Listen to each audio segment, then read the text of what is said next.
Welcome to BC study circle. ఈ video ద్వారా GST goods and services tax గురించి వివరణ ఇస్తాను. భారతదేశంలో 1 జూలై 2017 నుంచి జిఎస్టి అనేటువంటి అమలులోకి రావడం జరిగింది. ఓకే, భారతదేశంలో పరోక్షపు పన్నులను విలీనం చేస్తూ జిఎస్టిని ప్రవేశపెట్టారు. ఓకే, జిఎస్టి యొక్క ఇంపార్టెన్సీ ఏంటి?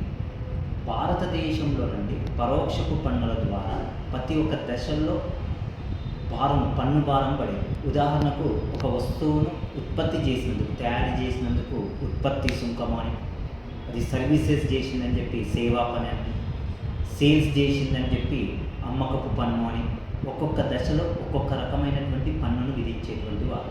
ఈ పన్నులను మొత్తం కూడా టోటల్గా 17 రకాలైనటువంటి పరోక్షపు పన్నులను విలీనం చేస్తూ జిఎస్టిని ప్రవేశపెట్టడం జరిగింది.